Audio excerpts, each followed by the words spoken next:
Speaking of making a difference, I am pleased to take this moment to announce that we have 2 additional Jubilee Centers in our diocese recognized for their transformational work.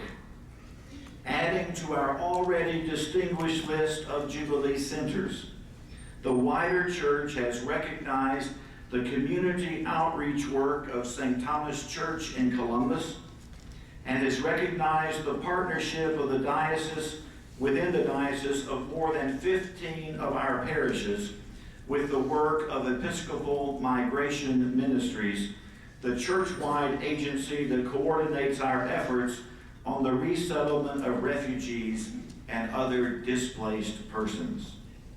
These recognitions affirm again the long-standing commitment of the parishes and people of this diocese to the lost, the least, the last, and the lonely, God's all-time favorites.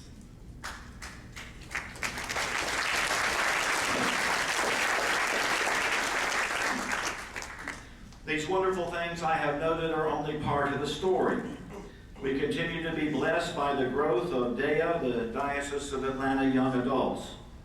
We are blessed by the continuing work at Emmaus House, and let me tell you what a treat it was to recently dedicate the brand new Muriel Loki Poverty Rights Center. That's a dream long in the making. Holy Comforter continues to enrich the lives of many, and we are blessed that private funds have been raised in order to add to our program staff and better serve the constituency of our programs at Holy Comforter. The Church of the Common Ground, ministering in a variety of ways to the homeless on the streets of Atlanta, is a new initiative led by Pastor Bob and Holly Book, with great help from Deacon Carol Maddox and a host of others. Now that Bob has been formally ordained in our church after many years as a Lutheran pastor, I look forward to increasing our support with open hands and loving hearts as we move forward in that dynamic and important ministry. The constellation of programs that are the Chattahoochee Valley Episcopal Ministry continue to thrive, and that work has been blessed in the last year by the purchase of a new home to house that powerful ministry. I could go on and on, sisters and brothers. Appleton Family Ministries, our campus chaplaincies, our youth work of 1,000 varieties, our companion relationships with Rio de Janeiro, Ecuador Central, and Central Tanganyika continue to bless us and change our lives, not to mention the less formal but every bit as important work our parishes are connected to in Haiti, Honduras, El Salvador, and other places. Sisters and brothers, as all of you know, I've only named a part of the list. God continues to bless us with the great privilege of being partners in God's mission. Even now, I never cease to be amazed at what takes place in our parishes and in our diocese to contribute to God's mission at every level. Hardly a week goes by when I don't discover something new, some individual, some parish program, some common initiative that is making a difference, often quietly and with no need to be recognized, just flat-footed love and service to the Lord and the Church.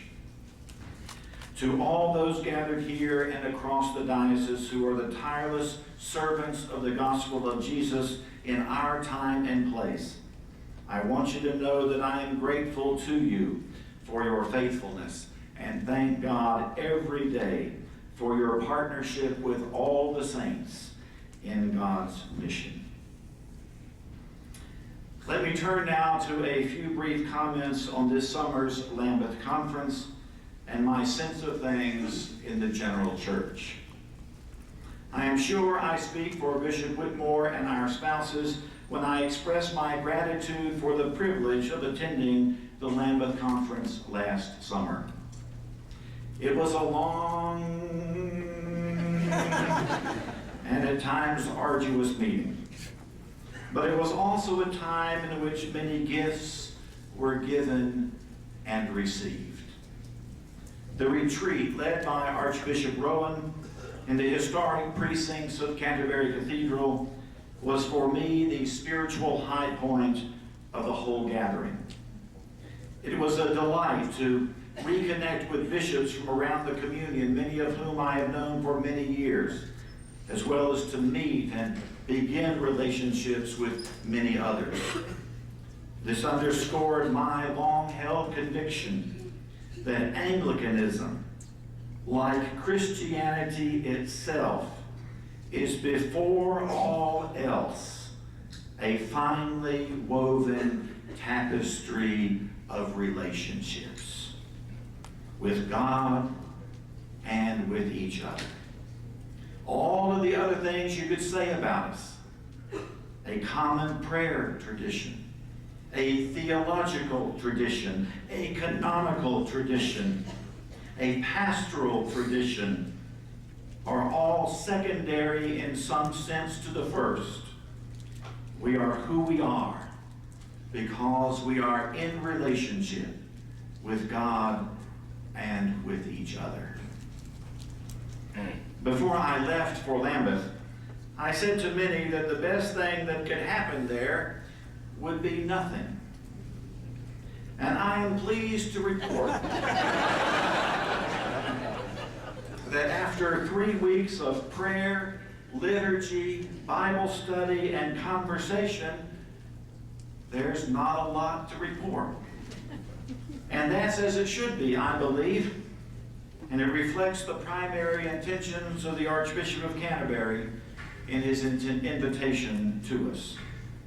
While we wrestled with many important subjects, the emphasis was not placed on creating definitive statements that by the very nature of Anglicanism cannot be by definition definitive, but rather on the thoughtful, prayerful, intelligent conversations that built and renewed the relationships of the bishops of our great tradition. In that sense, many, many wonderful things took place at Lambeth. As I said to the presbyters at our fall conference, the most negative learning of Lambeth for me is how much trafficking there is across the Anglican communion in misinformation and disinformation. It was difficult sometimes to sit and listen to the misinformation about us. And let me hasten to say that our sisters and brothers around the communion also suffer the effects of such misinformation. Just to give one rather dramatic example, I had to respond one day to a person who was a guest of the conference, not a bishop, thankfully, who told my self-select session, the sort of optional workshops, that in the Episcopal Church in the United States, the scriptures are no longer read, the Nicene Creed is no longer recited, and it is very difficult to go anywhere and find Holy Communion. Well, dear ones, I'd love for someone to tell me where that is. Certainly not in the Diocese of Atlanta, and not in any diocese of this church that I can think of. But that is the sort of preposterous misinformation that people have been led to believe across the communion.